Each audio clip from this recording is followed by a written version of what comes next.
Hi guys, it's Didi here, and in today's video I'm going to share with you some of my highlights from the progressive workshop that I attended in Zagreb a few weeks ago. For those of you that follow my Instagram stories or who've seen my videos, I already did a vlog about Zagreb, you will know that I went to attend a weekend progressive workshop of Dr. Joe. But before I start sharing my experiences and my highlights from the event, who is Dr. Joe? Dr. Joe Dispenza is an international lecturer, author and speaker who has educated thousands of people on how they can rewire their brains and recondition their bodies to make lasting positive changes. As a researcher, he explored the science behind spontaneous remissions and how people heal themselves of chronic conditions and even terminal diseases. He is the author of several New York Times bestsellers, including the popular You Are the Placebo, Making Your Mind Matter, Breaking the Habit of Being Yourself, Evolve Your Brain, and more recently Becoming Supernatural, How Common People Are Doing the Uncommon. The progressive workshops are an opportunity for people to retreat from their lives for just a few days, to remove the constant stimulation from their external environment that reminds them of who they think they are as a personality. So the progressive workshop was over a weekend. It started Friday night. I unfortunately missed the first lecture, but it was only the introductory lecture to his event. Dr. Joe started the seminar asking us a question: how many of you here in the room think that the way we think has something to do with our lives? And most people put their hands up, of course. However, he said, then how many of you woke up this morning and started creating consciously their future? Not many people put their hands up. His point was that if we believe that we are the creators of our own lives, we would not have missed a day sitting down and consciously creating the future the way we want it to be. What we do instead is we are trapped in our emotions, we are trapped in our thoughts that are all the same, 60, 70,000 thoughts a day, they're all the same as the day before. And our future looks very much like our past. So we're looking at the future through the lens of the past. Many times in his books and throughout the workshop, Dr. Joe would talk about how our current personality creates our current reality. And that in order for us to be pulled out by a different vision, in order for us to change or to become a different person, whoever that person we want it to be, we will need to strip our identity. Because what happens now is we know who we are, we're constantly reminded of who we are by our environment, by our friends, by our jobs, by our thoughts, by our Facebook in the morning when we get up and the first thing we do is opening our Facebook profile.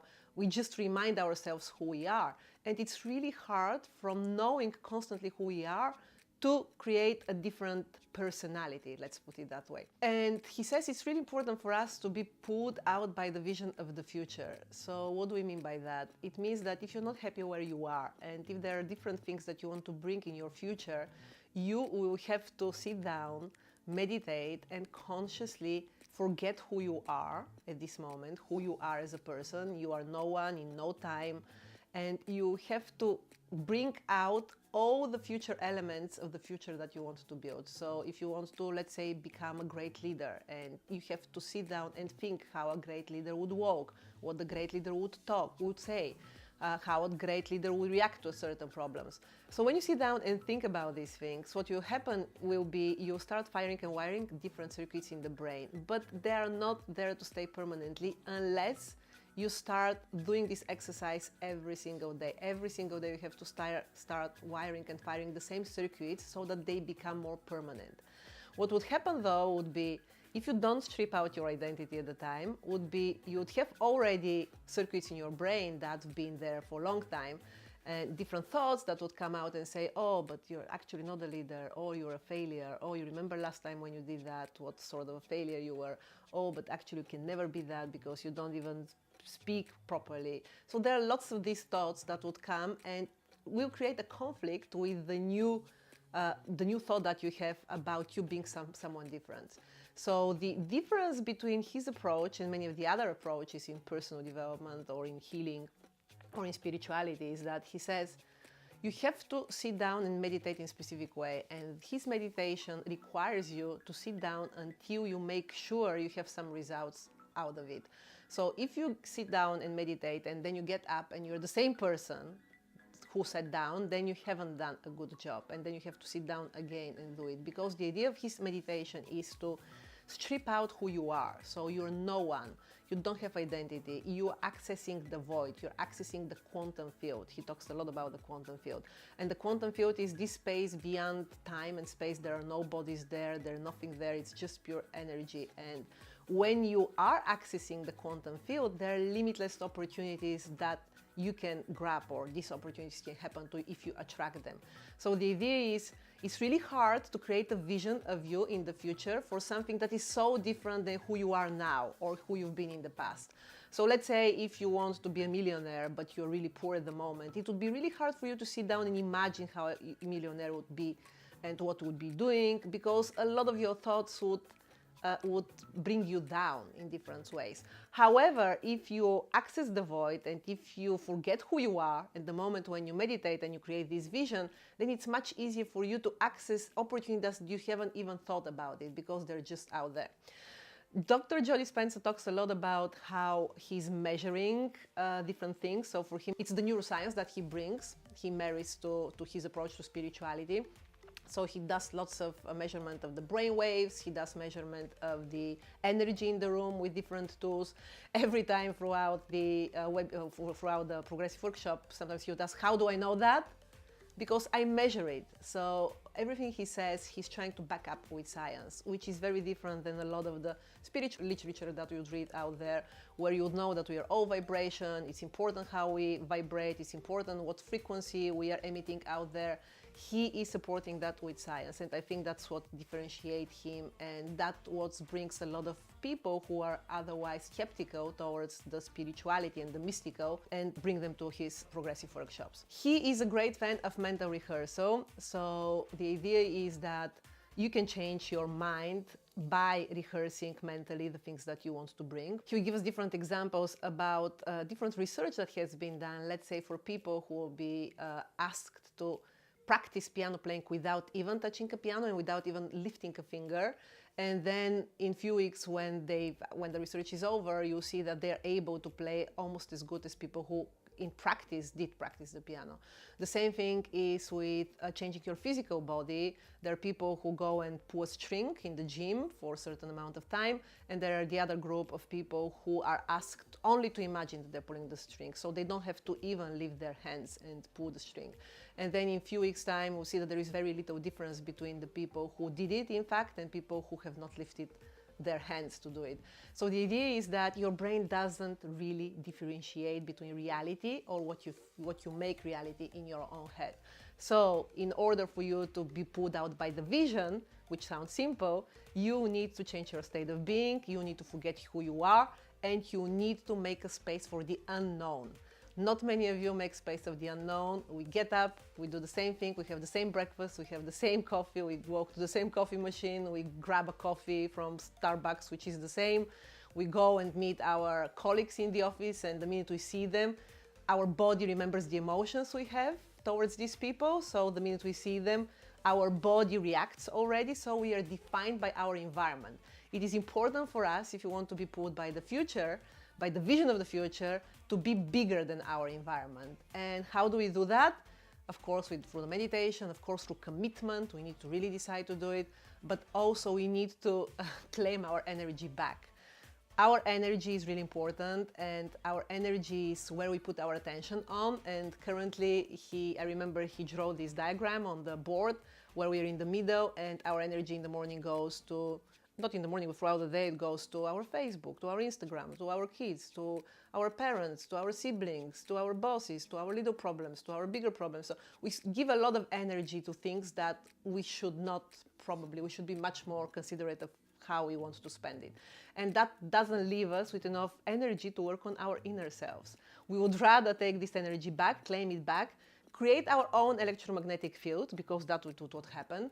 And especially on things or people who bring out negative out of us, or who are bringing us negative emotions, the minute we focus on them, and usually they demand more attention, we are giving our energy there. So in order for us to have more energy so that you can work on our vision, so that we can work on our stress levels as well, we will have to be very conscious of where do we spend it. And of course, this makes lots of sense. It's a good reminder when you see someone drawing it on the board. And it's a good reminder as well for us to be more conscious of what are our first actions in the morning.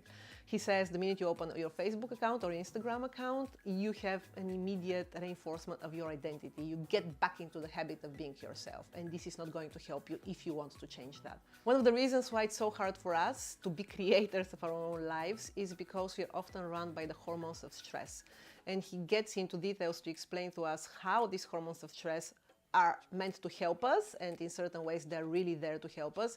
But when we are run by the hormones of stress, which currently it's provoked by our environment almost constantly, then it is not a time for us to be learning. So our brain is literally closing for new experiences, for new learning. And even changing your future, bringing a different future to you, would mean that you have to fire and wire new circuits. It would mean that you have to learn to be a different person. So it's important for us to slow down our brain waves. He talks a lot about brain waves and how he measures them as well, and how important it is for us to make sure that we are not operating on high beta level, where many of us are at the moment, because we are not able to learn at that stage, and to go to lower beta waves, and then to access theta and to access delta. When we sleep, of course we do, and to access alpha. And how important is when we do the meditation, when we're in alpha, it's much easier for us to imagine and to see different things. So if you want to learn more about the brain waves and his explanation, I think that his book, Becoming Supernatural, How Common People Do the Uncommon, is a great start for you, but he has lots of resources online on YouTube as well. So these are the main points he talked to us over and over again during the progressive workshop. These are things that in terms of knowledge you can find in his books, in his work.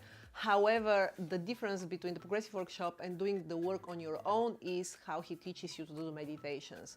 We did a lot of meditations there. They were guided meditations on accessing the void, accessing the quantum field of possibilities, dreaming. For example, if you have something that you're wishing, let's say you want to have a new job, he's teaching us how to prepare for accessing these unlimited opportunities in the quantum field. For example, you have to sit down and think, what is the job that I want? Not specifically the job, but what sort of people I want to meet, how much freedom I want on my job, do I want to travel, do I want to be static in one place? So you need to have your main points. Then you come up with a symbol that represents all the things that you want in a new job. And when you do your meditation, when you're trying to access all these unlimited possibilities in the quantum field, you are bringing this letter when you're meditating, but also you are bringing elevated emotion. So you have a clear intention and elevated emotion. Without the elevated emotion, the clear intention is not going to work. What is elevated emotion? It's falling in love with life, gratitude, joy, love, enthusiasm. All these things you need to bring in your heart and say, how would I feel if I have this new job? How would I feel on a daily basis? What are the things I will do? And by elevating your emotions, you are stripping out who you are. You are accessing completely different fields out there, different opportunities, and what will happen is new, strange, weird things will happen in your life. So in a way, it's not about you going and sitting down and taking massive action to find a new job. It's not about you sending 100 CVs here and there. It's about you accessing this quantum field of unlimited possibilities and expecting and waiting for these new opportunities to come, because they are coming to you. It's not you are going to them, but they're coming to you. And when they come to you, then it's up to you to pick it up, to take it and to develop it from there. So that's the different approach than most of the other personal development literature out there, which says you have to take action and then you'll be rewarded. You will, most probably, but it not always needs to be like that. Some people ask, but how can I be happy? You know, how can I be joyful? And he says, just stop being unhappy. It's very simple, and I know it's simple. It doesn't mean it's easy, because it's much harder to stop being who you are and create a new personality, a new identity for yourself. But the good news is that it's up to us to decide who we want to be. It's up to us to take responsibility for our lives. It's up to us to create the life the way we see it. We are not doomed by our genes. He's proving that over and over again. He has lots of people who comes to his progressive workshops and advanced workshops to heal themselves, and many of them would heal in a matter of minutes.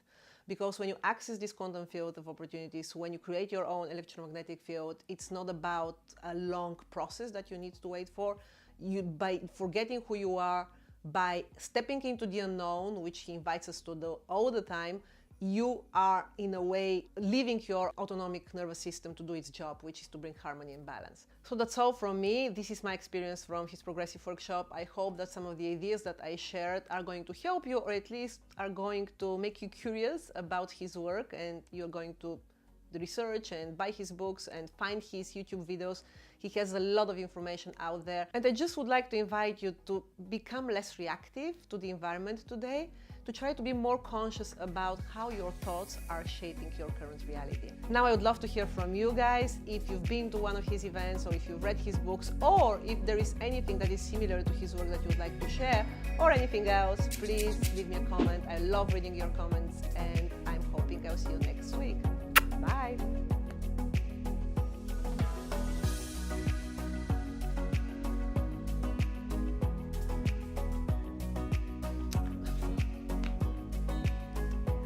In order for us, we have to cut these strings, to cut these strings.